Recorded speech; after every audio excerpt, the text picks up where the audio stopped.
स्वागत है आपका हमारे यूट्यूब चैनल पे। तो अब अपन ने जो अपना नॉन कॉन्स्टिट्यूशनल बॉडीज यानी कि जो गैर संवैधानिक संस्थान या फिर स्टेचुरी बॉडीज़ की जो सीरीज चला रखी थी, उसी में जो अगली को इंस्टीट्यूशन या अगली बॉडी जो मैं लेके आया हूँ वो है राष्ट्रीय मानवाधिकार आयोग, national human right commission, NHRC। तो अपन आज इस पर डिस्कस करेंगे कि राष्ट्रीय मानवाधिकार आयोग गठ का एक पहली बार तो अस्तित्व में कब आया, कब इसका गठन हुआ, दूसरी इसकी स्ट्रक्चर कैसी है, यानी कि इसमें कितने मेंबर होते हैं, कितने सदस्य हैं, अध्यक्ष कौन है, कौन इसकी नियुक्ति करता है, क्या इसके पावर्स हैं, क्या इसके फंक्शंस हैं, और लास्ट में इसकी मतलब टेन्योर क्या होता है, वो सारी चीज़ें अपन इस पर देखेंगे NHRC में। और एक चीज़ वो देखेंगे कि अभी 2019 में राष्ट्रीय मानवाधिकार आयोग एक्ट, मानवाधिकार जो संरक्षण अधिकार मानवाधिकार संरक्षण अधिनियम 1993 का जो मानवाधिकार संरक्षण अधिनियम है भारत का, उसमें संशोधन किया गया है। उसके बारे में भी अपन इस सेक्शन में अपन क्या करेंगे, डिस्कशन करेंगे, इसीलिए वो थोड़ा सा इम्पॉर्टेंट है। तो सबसे पहले तो अपन यहाँ से ही चालू करते हैं कि राष्ट्रीय मानवाधिकार आयोग क्या है। एक संवैधानिक निकाय है, स्टेचुरी बॉडी है। क्यों? क्योंकि इसका गठन किसमें किया गया है, एक एक्ट है। और मैंने बताया था जिस संस्थान का गठन किसी एक्ट यानी कि जो संसद यानी पार्लियामेंट के द्वारा पारित किसी एक्ट से होता है, वो होती है संवैधानिक, वैधानिक या स्टेचुरी बॉडी। और जिसका उल्लेख संविधान में होता है वो क्या होती है, संवैधानिक यानी कि कॉन्स्टिट्यूशनल बॉडी। तो ये क्या है, इस एक्ट से बनी है, कौन से, मानवाधिकार संरक्षण एक्ट से। इसलिए क्या हुई, पहली बात, पहला क्वेश्चन क्या होगी, स्टेचुरी बॉडी। दूसरा, इसका ये लोगो देखिए, सर्वे भवन्तु सुखिनः, ये इसका लोगो भी कई बार पूछ सकते हैं कि इसकी टैगलाइन क्या है। लोगो ये है, टैगलाइन ये है। तीसरी बात है, ये है HL दत्तू साहब, सुप्रीम कोर्ट के पूर्व CJI हैं, चीफ जस्टिस ऑफ इंडिया है, जो वर्तमान इसमें इसके क्या हैं, अध्यक्ष। क्यों? तो अब आगे देखते हैं, आगे चलते हैं। अब अपन जो इसमें इस पॉइंट सेक्शन में जो डिस्कस करेंगे, पहली बात तो कि पॉइंट चर्चा में क्यों है।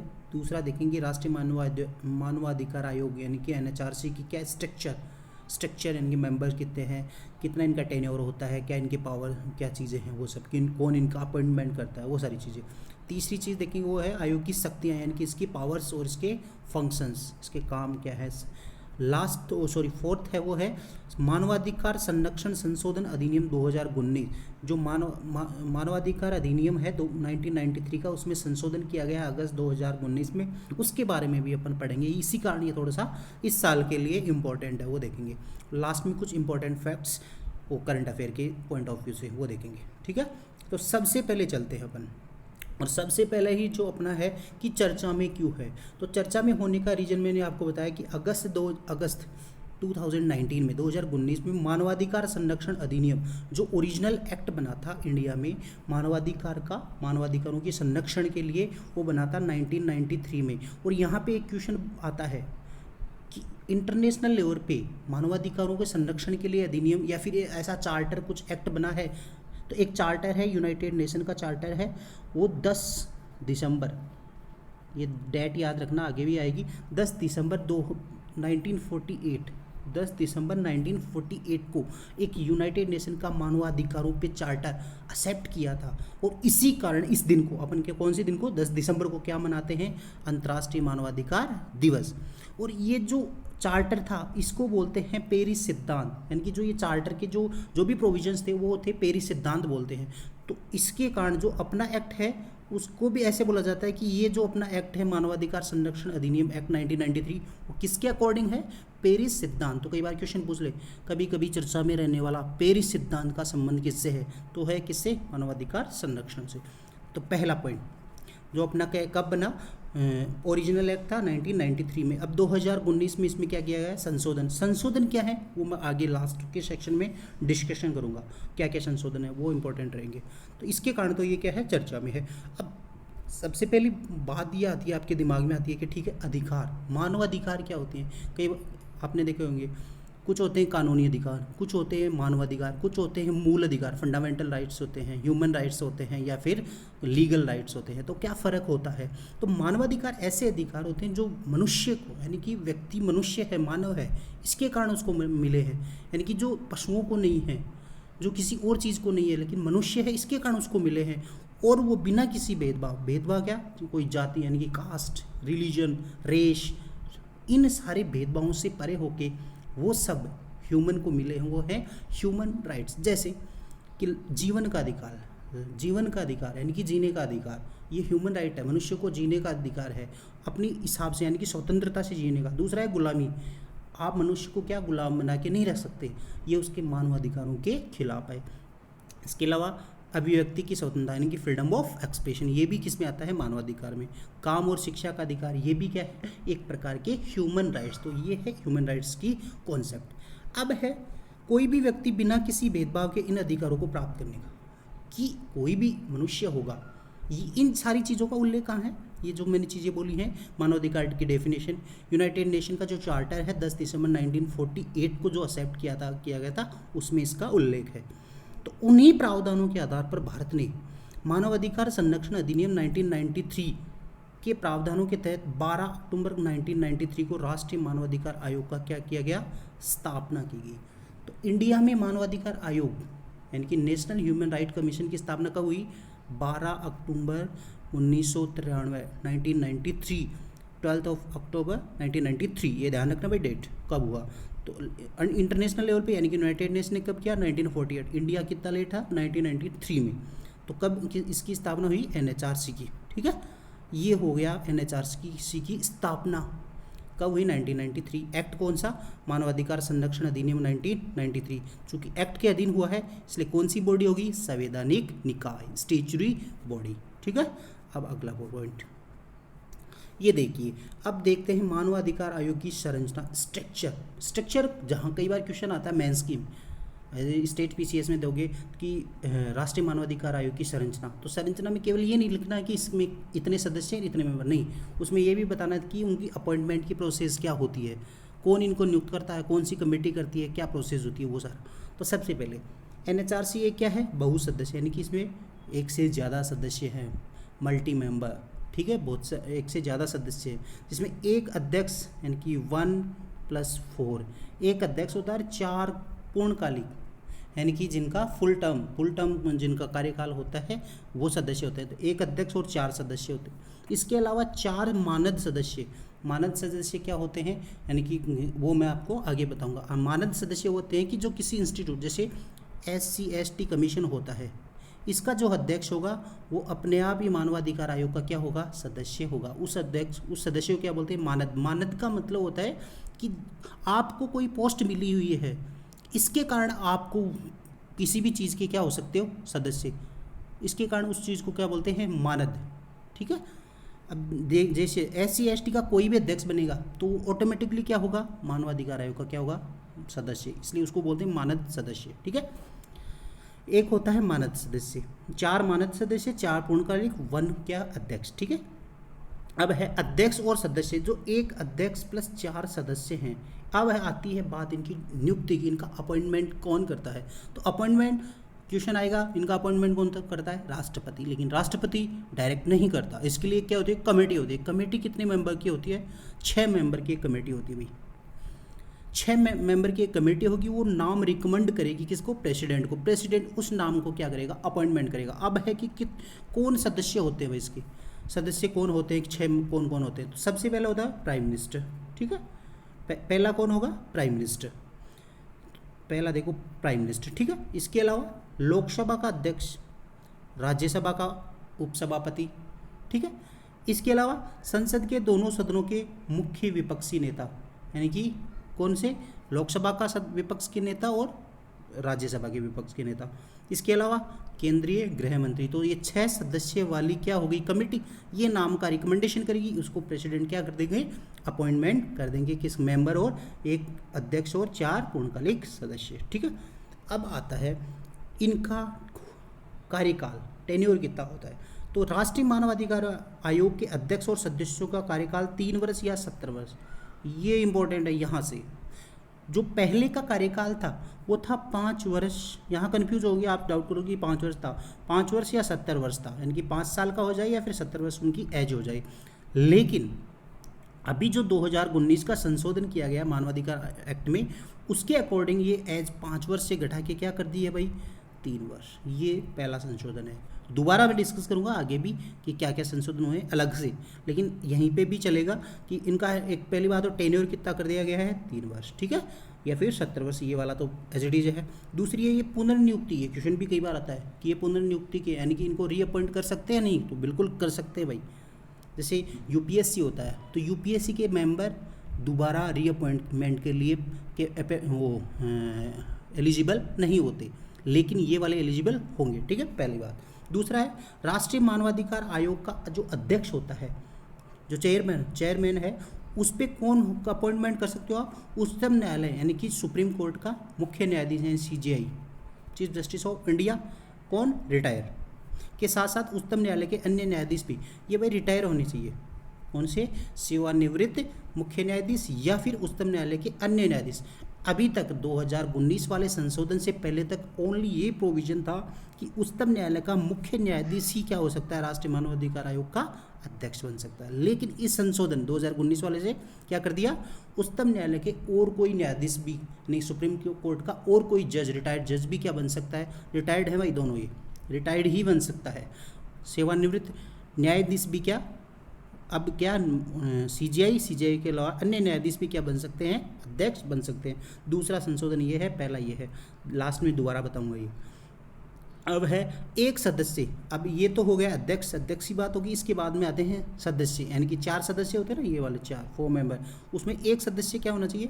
उच्चतम न्यायालय, सुप्रीम कोर्ट में या तो जो काम कर रहा है, कार्यरत है, या फिर रिटायर्ड हो चुका है न्यायाधीश, ठीक है, जज कोई भी सुप्रीम कोर्ट का जो काम कर रहा है या रिटायर हो चुका। दूसरा है एक सदस्य जो हाई कोर्ट में कार्यरत है या फिर सेवानिवृत्त मुख्य न्यायाधीश, यानी कि हाई कोर्ट वाला क्या होना चाहिए? मुख्य न्यायाधीश, और सुप्रीम कोर्ट वाला न्यायाधीश चल जाएगा मेंबर, लेकिन हाई कोर्ट वाला जो सदस्य होगा वो कौन होगा? मुख्य न्यायाधीश होगा, या तो रिटायर्ड होगा या फिर जो अभी भी काम कर रहा है वो। तो ये 2 सदस्य हो गए, एक अध्यक्ष प्लस 2 तो हो गए, अब 2 बचे, क्योंकि 4 सदस्य होते हैं ना फुल टर्म वाले, तो उसका देखते हैं 2 और कौन होते हैं। अब ये देखो, 2 व्यक्ति मानवाधिकारों के संबंधित जानकारी अथवा कार्यानुभव वाले, मतलब जिनको मानवाधिकार यानी कि ह्यूमन राइट्स के क्षेत्र में क्या है? विशेषज्ञता है, जिन्होंने काम किया है इस फील्ड में, उन 2 सदस्यों को क्या करते हैं? नियुक्त करते हैं। और उनमें से एक सदस्य क्या होनी चाहिए? महिला, ये कंपलसरी है भाई, कम से कम एक महिला, तो 1 + 4 हो गए, 1 + 1 अध्यक्ष हो गया, सुप्रीम कोर्ट का न्यायाधीश, सीजीआई हो सकता है रिटायर्ड, या फिर अन्य न्यायाधीश 2019 के संशोधन के अकॉर्डिंग।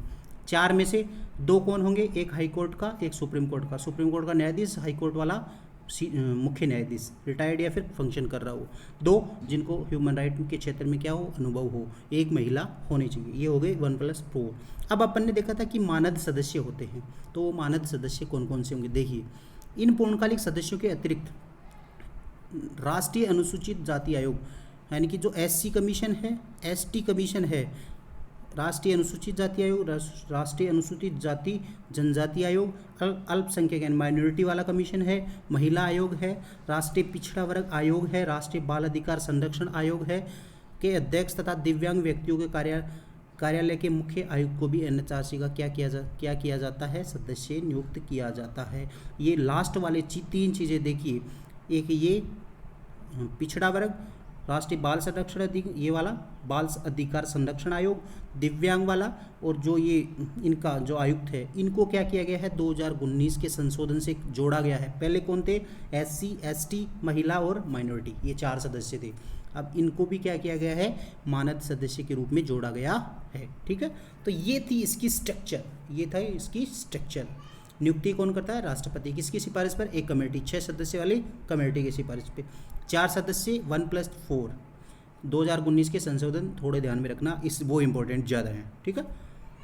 अब आगे चलते हैं अपन, वो चलते हैं राष्ट्रीय मानवाधिकार आयोग के कार्य, यानी कि जो मानवाधिकार आयोग है उसके फंक्शन और उसके पावर क्या हैं, कि क्या काम करता है मानवाधिकार आयोग। नाम से ही पता है, नाम से ही पता चल रहा है आपको कि मानवाधिकार के क्षेत्र में, यानी कि किसी के मानवाधिकारों का वायलेशन हो रहा है, उल्लंघन हो रहा है, अवहेलना हो रही है, तो उन उल्लंघन को रोकना और उस पर जांच करना और कोई कार्रवाई की सिफारिश किसको करना? सरकार को करना। और सिर्फ इस क्षेत्र में, मानवाधिकार के क्षेत्र में बढ़ावा देना, यानी कि मानवाधिकारों का संरक्षण को बढ़ावा देना, ये इसका इंपॉर्टेंट नाम से फंक्शन है। लेकिन अब जब एग्जाम में लिखेंगे तो पॉइंट टू द पॉइंट लिखना पड़ेगा, क्योंकि वो इंपॉर्टेंट होता है अपने लिए, तभी अपने मार्क्स आते हैं। तो उस हिसाब से क्या लिखोगे, पहला पॉइंट देखो, मानवाधिकारों के उल्लंघन से संबंधित कोई मामला यदि एनएचआरसी के संज्ञान में आता है या शिकायत के माध्यम से लाया जाता है तो एनआरसी कि किसी के, ये ए बंदा है, इसी के मानवाधिकारों का उल्लंघन हुआ तो ये क्या एनएचआरसी के पास गया, तो इसने शिकायत की, तो एनएचआरसी क्या करता है, इसके मामले की जांच करता है। पहली बात क्या करता है, जांच करता है, किसकी, मानवाधिकारों के उल्लंघन की। दूसरा, इनके पास मानवाधिकारों के उल्लंघन से संबंधित सभी न्यायिक मामलों में कि कोई मामला मानवाधिकारों के उल्लंघन से संबंधित है और वो सुप्रीम कोर्ट में चल रहा है या फिर हाई कोर्ट में, तो उसमें मानवाधिकार आयोग क्या कर सकता है, अपना पक्ष रख सकता है, उसमें इंटरफेयर कर सकता है और वो सुप्रीम कोर्ट या हाई कोर्ट में अपना पक्ष यानी कि पार्टी बन सकता है। आयोग किसी भी जेल, एक ये भी फंक्शन होता है कि कोई जेल है तो जेल में कैदी हैं, उनकी स्थिति कैसी है, उनके मानवाधिकारों को, उनको अच्छा खाना दिया जा रहा है, सैनिटाइजेशन की व्यवस्था है या नहीं, मतलब प्रॉपर उनकी फैसिलिटी है, सारी फैसिलिटी है या नहीं, उनका क्या कर सकता है, उनकी स्थिति का जेल का दौरा कर सकता है और उनसे सुझाव ले सकता है। ठीक है, क्योंकि वहाँ पे भी कैदियों के ह्यूमन राइट क्या अपने थोड़े से ज़्यादा ही वायलेशन होते हैं, इसके कारण ये फंक्शन भी जोड़ा गया है उनका। अब अगला फंक्शन है वो है एनएचआरसी संविधान या किसी अन्य कानून द्वारा मानवाधिकारों के संरक्षण हेतु प्रदान किए गए रक्षा उपायों की समीक्षा कर सकता है, उनमें बदलाव की सिफारिश कर सकता है। मतलब क्या है कि यदि कोई कानून बनाया हुआ है मानवाधिकारों के संरक्षण से संबंधित, तो एनएचआरसी का क्या फंक्शन है कि वो उस कानून में कुछ पॉजिटिव चेंज कर सकते हो क्या आप, इसके बारे में किसको सुझाव दे सकता है, सरकार को, गवर्नमेंट को सुझाव दे सकता है। इसके अलावा क्या है, एनएचआरसी मानवाधिकार के क्षेत्र में अनुसंधान का कार्य भी करता है। इसका मतलब क्या है, रिसर्च करता है। रिसर्च मतलब कि कैसे मानवाधिकारों को आप बढ़ा सकते हो। ऐसे एनजीओ जो मानवाधिकार के क्षेत्र में काम कर रहे थे उनको भी क्या करता है, ये बढ़ावा देता है। इसके अलावा ये है इंपॉर्टेंट, अब ये है शक्तियाँ, ये तो कार्य थे, अब ये शक्तियाँ। पहली बात तो इसके पास कौन सी शक्ति होती है, दीवानी। दो प्रकार की होती हैं शक्तियाँ, एक होती है दीवानी और दूसरी होती है आपराधिक। दीवानी होती है जो प्रॉपर्टी से रिलेटेड होती है, तो दूसरी होती है आपराधिक, मतलब जो कोई अपराध करता है उससे संबंधित जो पावर होती है वो। तो आयोग के पास कौन सी होती है, दीवानी शक्तियाँ, और यह है अंतरिम। तो पहली बात तो कौन सी शक्ति हो गई, दीवानी, और ये अंतरिम राहत प्रदान कर सकता है। मतलब जैसे आप, ये ए बंदा था, इसके मानवाधिकारों का उल्लंघन हुआ तो ये एनएचआरसी के पास गया। एनएचआरसी क्या करेगा, जब तक पूरी जांच होगी तब तक क्या करेगा, गवर्नमेंट को आदेश देगा कि इस बंदे को इतने रुपए की सहायता दो आप, या कुछ ऐसा व्यवस्था करो, या फिर जैसे इसको सिक्योरिटी दो, और कुछ चीज़ें आप कर सकते हो। तो ये अंतरिम राहत के लिए सलाह दे सकता है, गवर्नमेंट को सलाह दे सकता है। इसके पास मुआवजे या हर्जाने के भुगतान करने की का भी सिफारिश का भी अधिकार है। मतलब किसका है, सिफारिश ओनली, बाध्य नहीं कर सकता गवर्नमेंट को, खुद के पास भी नहीं होते देने के लिए, लेकिन क्या करता है, सिफारिश करता है, किसको, गवर्नमेंट को। ठीक है, यह राज्य तथा केंद्र सरकारों को मानवाधिकारों के उल्लंघन को रोकने के लिए कदम उठाने की सिफारिश, मतलब कहेगा कि आप मानवाधिकारों के संरक्षण को बढ़ावा दो, इनके उल्लंघन हो रहे हैं तो उसको रोकने के लिए आदेश दे सकता है। आपने कई बार देखोगे कोई घटना होती है, जैसे हैदराबाद वाली वो एनकाउंटर वाली घटना हुई, तो उसमें हाथों हाथ मानवाधिकार आया, रिपोर्ट मांगी कि ऐसा ऐसा क्या हुआ है, तो ऐसी जगह वो रिपोर्ट भी देता है, और कुछ यदि वो सुझाव दे सकता है तो सुझाव भी देता है। लास्ट बात है वो है, आयोग अपनी रिपोर्ट किसको सौंपता है, राष्ट्रपति को, और राष्ट्रपति इसको कहाँ रखवाता है, संसद में, दोनों सदनों में। राष्ट्रपति को अपनी रिपोर्ट सौंपता है एनएचआरसी हर साल, और इसको संसद में रखवाता है कौन, राष्ट्रपति। ठीक है, तो ये सारे इसके फंक्शन हो गए। अब है कुछ लिमिटेशंस। ठीक है, फंक्शन है, लेकिन आप इसके लिए एनएचआरसी के लिए एक बोलते हैं, एनएचआरसी इसको बोलते हैं दंत विहीन शेर बाघ, यानी कि ऐसी, मतलब ये ठीक है, नाम तो इसको बढ़ा दे दिया, लेकिन इसके पास क्या है, ताकत नहीं है, मतलब केवल सलाह दे सकता है, रियलिटी में क्या है, रियल ग्राउंड पे काम नहीं कर सकता, इसलिए इसको बोलते हैं कई बार दंतहीन शेर। ठीक है, दंतहीन बाघ, टाइगर।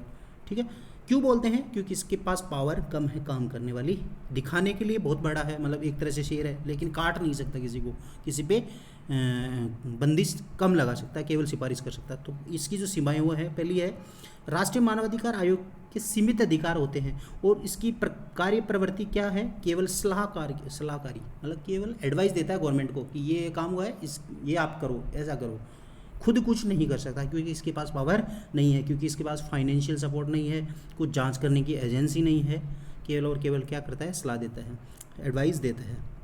आयोग के पास मानवाधिकारों के उल्लंघन करने वालों को दंडित करने का अधिकार नहीं होता। दंडित नहीं करता भाई, ये क्वेश्चन पूछ सकते हैं कि दंडित करने का अधिकार हो सकता है, सज़ा दे सकता है, नहीं, केवल और केवल क्या करता है, केवल सलाह देता है। यहाँ तक कि पीड़ितों को आर्थिक राहत के साथ किसी प्रकार की राहत प्रदान नहीं करता। पीछे पढ़ा ना आपने कि ये क्या अंतरिम राहत दे सकता है, लेकिन वो खुद नहीं देता, ये क्या करता है, सरकार को कहता है, सरकार को सलाह देता है कि आप ऐसा ऐसा करो, इतने रुपए की क्या हो, आप इसको क्या दे सकते हो, जुर्माना या फिर एक तरह से राहत दे सकते हो, ठीक है, लेकिन खुद नहीं दे सकता, सरकार से सलाह देता है। राष्ट्रीय मानवाधिकार आयोग की सिफारिश सरकार या प्राधिकारी पर बाध्यकारी, ये क्वेश्चन बनता है भाई, इसकी सलाह बाध्यकारी होती है एनएचआरसी की? नहीं, बाध्यकारी नहीं होती, लेकिन आयोग को 1 महीने के भीतर उसकी सिफारिशों पर की गई कार्रवाई के लिए सूचित किया जाएगा। यहाँ पे क्वेश्चन बनता है कि बाध्यकारी तो नहीं है, लेकिन 1 महीने के भीतर सरकार ने जो सलाह दी है, एनएचआरसी ने सरकार को सलाह दी है, गवर्नमेंट को सलाह दी है, एडवाइस दी है, उस पर सरकार ने क्या काम किया, ये 1 महीने के भीतर किसको बताना जरूरी होता है, गवर्नमेंट को, किसको, एनएचआरसी को। तो इसके कारण थोड़ी सी बाध्यता फील होती है कि हाँ गवर्नमेंट थोड़ी मजबूर है कि क्या उसने किया, इसलिए तो कभी कभी गवर्नमेंट स्टेप उठा भी लेती है। और लास्ट है कि आयोग 1 वर्ष से अधिक यदि कोई पुराना मामला है उसके संबंध में एनएचआरसी काम नहीं कर सकती। उस पर आप मानवाधिकार, जैसे कोई घटना हुई वो 1 साल से पुरानी हो गई, तो आप मानवाधिकार आयोग में अब नहीं जा सकते, अब आपको क्या, कोर्ट ही जाना पड़ेगा, ठीक है। तो ये इसकी है, ये सारी कुछ लिमिटेशंस है, लिमिटेशन कई बार बहुत ज़्यादा पूछते हैं, ठीक है। अब है जो अपना सबसे इंपॉर्टेंट टॉपिक था वो था मानवाधिकार संरक्षण संशोधन अधिनियम 2019। तो भाई ओरिजिनल एक्ट था मानवाधिकार संरक्षण अधिनियम 1993, ये ओरिजिनल एक्ट था। कब बना था, सितंबर में बना था, अक्टूबर में लागू हो गया था, अक्टूबर 1993 में। इसमें पहला संशोधन हुआ था 2006 में, और अब दूसरा संशोधन हुआ 2019 में, ठीक है। तो 2 संशोधन हुए हैं इसमें, पहला 2006 में, दूसरा 2019 में, ठीक है। तो अब है पहला संशोधन क्या हुआ, जो 2019 में हुआ है वो, कि जो भारत के मुख्य न्यायाधीश के अतिरिक्त, पहले मैंने बताया था ना कि जो इसका अध्यक्ष बनता है एनएचआरसी का, वो कौन बन सकता है, केवल और केवल सुप्रीम कोर्ट का पूर्व मुख्य न्यायाधीश, CJI, chief justice of India, retired. लेकिन अब चेंज किया गया है कि इसके अध्यक्ष के रूप में मुख्य न्यायाधीश के अलावा ऐसे व्यक्ति को भी बनाया जा सकता है जो उच्चतम न्यायालय क्या हो, न्यायाधीश रहा हो, यानी जो रिटायर्ड हो। पहले सीजेआई था केवल मुख्य न्यायाधीश, अब अन्य उच्चतम न्यायालय के, लेकिन उच्चतम होना चाहिए, सुप्रीम कोर्ट होना चाहिए, हाई कोर्ट नहीं। हाई कोर्ट का अध्यक्ष सीजेआई या कोई भी जो रिटायर्ड हो। पहला संशोधन ये हो गया। दूसरा, राज्य आयोग, जो राज्य मानवाधिकार आयोग हैं उनमें क्या स्ट्रक्चर उनकी 1+2 की है, एक अध्यक्ष था और 2 सदस्य, 1+2। 2006 से पहले था 1+3, 2006 में संशोधन करके कितने कर दिए, 1+2 कर दिया, 1+2। अब वापस चेंज करके क्या कर दिया इसको, 1+3, और यानी कि इसके एक अध्यक्ष होगा और 3 सदस्य होंगे, और इसमें एक महिला होना आवश्यक है। ये राज्य मानवाधिकार आयोग में चेंज किया है। तीसरा चेंज किया गया है इनका टेन्योर में। इनका जो टेन्योर था पहले था 5 वर्ष की या फिर 70 वर्ष, ठीक है। अब इसको घटा के क्या कर दिया, 3 वर्ष या फिर 70 वर्ष की अधिकतम आयु। और ये क्या होंगे, पुनर्नियुक्ति के पात्र होंगे, पहले नहीं थे, अब पुनर्नियुक्ति के पात्र हो गए हैं, ठीक है। ये इंपॉर्टेंट चेंज किया गया। लास्ट किया गया है कि जो मानवाधिकार आयोग में जो मानद सदस्य थे ना, जो SC ST माइनॉरिटी कमीशन वाले महिला आयोग, उनमें एक तो OBC वाले आयोग के जो अध्यक्ष को, एक राष्ट्रीय बाल अधिकार संरक्षण आयोग के अध्यक्ष को, दिव्यांगजनों से संबंधित मुख्य आयुक्त को भी सदस्य के रूप में क्या किया गया है, सम्मिलित किया गया है, ठीक है। तो अब क्या हो गया, 1+4, ये 4 तो परमानेंट मेंबर हो गए, 4 पहले से मानद सदस्य थे, 3 ये नए और आ गए, OBC बच्चों वाला, और तीसरा हो गया दिव्यांग वाला। तो 1+4+7, 1+4 ये तो परमानेंट हो गए, ये 7 कौन हो गए, मानद सदस्य। तो ये है इम्पोर्टेंट वाला जो संशोधन हुआ है, ये इंपॉर्टेंट है, ये ध्यान रखना। पहला, सीजेआई के अलावा कोई भी नियुक्त हो सकता है, अन्य सुप्रीम कोर्ट का न्यायाधीश। दूसरा, इनका टेन्योर कितना कर दिया गया है, 5 से घटा के 3 वर्ष। तीसरी, इनके जो राज्य मानवाधिकार आयोग है उसमें सदस्य बढ़ा के कितने कर दिए गए हैं, 2 से बढ़ा के 3, एक महिला वाला भी प्रोविजन इसमें भी कर दिया है। तो ये हैं इम्पोर्टेंट चेंजेस। तो होप सो कि आपको ये सारी चीज़ें समझ में आ रही होंगी। लास्ट में हम 1-2 इम्पॉर्टेंट फैक्ट देख लेते हैं। पहली बात, 10 दिसंबर 1948 को संयुक्त राष्ट्र असेंबली यानी कि यूनाइटेड नेशन की जो महासभा है उसने विश्व मानवाधिकार घोषणा पत्र जारी किया। यानी कि ह्यूमन राइट्स का जो चार्टर है वो कब जारी हुआ? 10 दिसंबर 10 दिसंबर 1948 1948 में घोषणा की गई। इसलिए इस दिवस को 10 दिसंबर को क्या मनाते हैं अपन? मानवाधिकार दिवस। मानवाधिकार दिवस। वर्ष 2019 के मानवाधिकार दिवस की थीम क्या थी? Youth standing up for human rights. तो ये इसकी थीम थी। थीम कई बार पूछ लेते हैं, youth standing for human rights. Last है कि जो राष्ट्रीय मानवाधिकार आयोग, वर्तमान राष्ट्रीय मानवाधिकार आयोग का अध्यक्ष कौन है? वो हैं HL दत्तू साहब। HL दत्तू कौन है? CGI रहे हैं इंडिया के, पूर्व CGI, chief justice of India. तो ये था अपना ह्यूमन राइट कमीशन। आपको समझ में आया होगा। तो एक बार फिर से आप पूरा रिवाइज करना। अपन थोड़ा देखेंगे इसमें कि क्या क्या होता है। संवैधानिक निकाय है, स्थापना कब हुई? 12 अक्टूबर 1993 को। एक अध्यक्ष होता है, 4 सदस्य होते हैं, 7 अन्य वो होते हैं जो मानद सदस्य होते हैं। उसके अलावा 10 दिसंबर होता है वो मानवाधिकार दिवस होता है। तो ये सब कुछ इम्पोर्टेंट था। Thank you. होप सो पसंद आया होगा आपको। Thank you.